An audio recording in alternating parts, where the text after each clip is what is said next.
Avant de commencer, n'hésitez pas à vous abonner à la chaîne et d'être courtois dans les commentaires.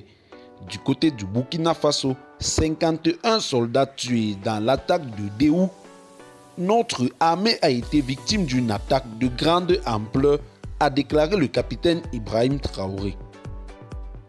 Je cite, « Notre armée a été victime d'une attaque de grande ampleur », fin de citation, a avoué le capitaine Ibrahim Traoré, alors que l'état-major des armées, après quelques hésitations, a finalement revu à la hausse le bilan de l'attaque terroriste qui a visé une unité de soldats burkinabés entre Déhou et Ousi.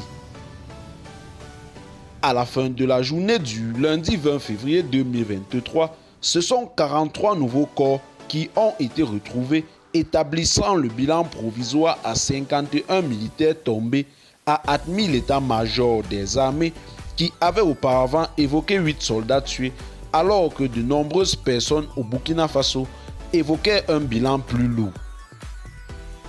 Du côté des terroristes, c'est environ une centaine qui ont été neutralisés dans des frappes aériennes, à en croire l'armée.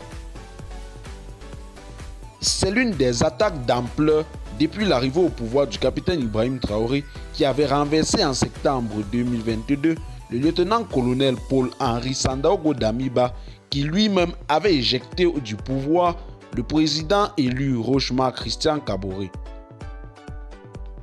Le chef de l'État burkinabé Ibrahim Traoré a exhorté les Burkinabés à rester déterminés jusqu'à la victoire finale contre le terrorisme 3 jours après l'attaque qui a coûté la vie à 51 soldats entre Déhou et Ousi, a indiqué le média public en ligne l'agence d'information du Burkina.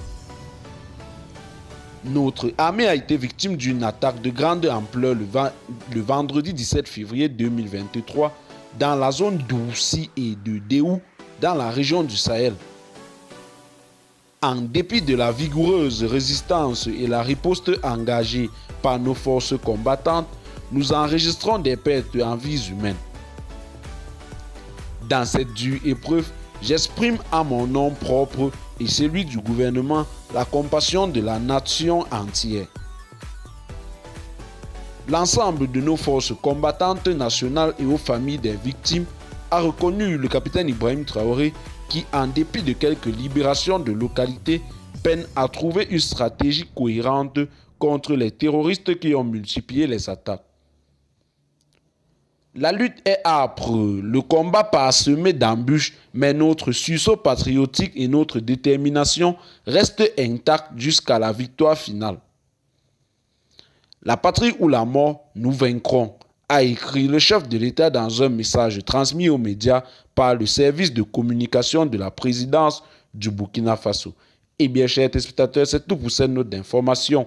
Laissez-nous en commentaire vos impressions et à très bientôt pour une nouvelle note d'information.